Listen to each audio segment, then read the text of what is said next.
सभी बच्चे ध्यान देंगे। अब हम पढ़ा रहे आप लोगों को ऐसे द एन इंडियन फार्मर, एक भारतीय किसान, जिसमें पहले हमारी हेडिंग्स दी हुई हैं। हिंट्स के तौर पर हिज हाउस, हम उसके घर के बारे में पढ़ेंगे। हिज ड्रेस, उसके पोशाक के बारे में पढ़ेंगे। हिज फूड, उसके खाने के बारे में पढ़ेंगे। हिज वर्क, और वो क्या कार्य करता है। And efforts by the government, और सरकार के द्वारा क्या प्रयास किए जा रहे हैं भारत में किसानों को आगे बढ़ाने के लिए। पहले पढ़ते हैं हिज हाउस, उसका घर। तो an Indian farmer lives in a mud house, जो भारतीय किसान होता है वो कच्चे घर में रहता है। His house is very small and dirty, उसका जो घर होता है बहुत छोटा होता है और बहुत ही धूल भरा रहता है। He lives in a dirty surrounding, उसके जो चारों ओर का वातावरण रहता है, उसका आसपास का क्षेत्र बहुत गंदा होता है। द ड्रेनेज सिस्टम, उसके घर की जो जल निकासी की व्यवस्था होती है इन हिज हाउस, उसके घर की, इज वेरी बैड, बहुत ही बुरी होती है। सो इसलिए द नैरो लेन्स, जो पतली गलियां होती हैं गांव में, आर फुल ऑफ मड, वो हमेशा कीचड़ से भरी हुई रहती है। तो पहले में हमने उसको घर के बारे में पढ़ा, उसका घर कच्चा घर होता है और उसके चारों ओर का वातावरण बहुत गंदा रहता है। जो उसके घर की जल निकासी की व्यवस्था होती है वो भी बहुत अच्छी नहीं होती है। दूसरे पढ़ते हैं हिज ड्रेस, उसकी पोशाक कैसी होती है, वो कैसे कपड़े पहनता है।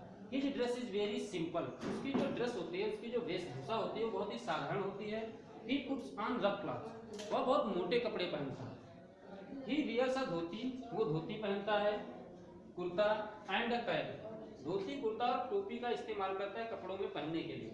He can't afford fashionable clothes, वह कभी भी फैशन वाले कपड़ों को पसंद नहीं करता है। तीसरे में पढ़ेंगे हम हिज फूड, उसका भोजन। His food is very ordinary, उसका जो भोजन होता है, उसकी जो खान पीन होती है वो बहुत साधारण होती है, जनरली साधारणतया। ही टेक्स चपाती, वो रोटियां खाता है। ग्रीन वेजिटेबल्स, सब्जियां खाता है। एंड रा राइस, और चावल खाता है। He gets up early in the morning, वह बहुत सुबह उठता है। He works hard throughout the day, वो पूरे दिन खेतों में बहुत ही मेहनत करता रहता है। There is no rest for him, उसके लिए किसी भी प्रकार का कोई आराम नहीं है। ही returns home in the evening, वो शाम के समय अपने घर वापस लौटता है। आफ्टर टेकिंग हिज फूड, जब शाम को घर लौट कर आता है उसके बाद अपना भोजन लेता है, food. And he goes to the village चौपाल, और कहाँ जाता है खाना खाने के बाद। खाना खाने के बाद वो अपनी गांव में जो चौपाल होती है उसमें जाता है। क्या करने? To pass time in gossips, वार्तालाप में, लोगों से बातचीत करने में, अपना टाइम पास करने के लिए वो वहां पहुंचता है। His work is really very hard, उसका जो कार्य है वो बहुत ही कठिन होता है। बट वेरी यूजफुल, लेकिन कार्य कठिन होता है लेकिन बहुत ही फायदेमंद होता है। ही ग्रोज फूड ग्रेन्स, वो हमारे लिए खाद्यान्न उगाता है। पल्सेस, दाल उगाता है। फ्रूट्स, फलों को उगाता है। एंड वेजिटेबल्स फॉर अस, और हमारे लिए सब्जियों को भी उगाता है। लास्ट में हेडिंग हमारी दी है एफर्ट्स बाय द गवर्नमेंट, सरकार के द्वारा क्या प्रयास किए जा रहे हैं किसानों को उठाने के लिए।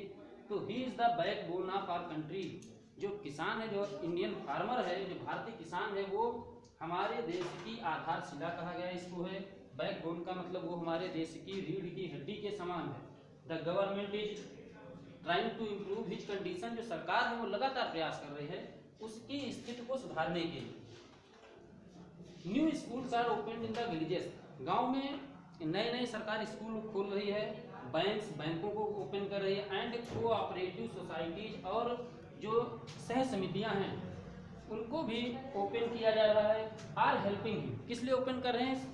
किसानों की मदद करने के लिए इन सब चीज़ों को चलाया जा रहा है सरकार के द्वारा।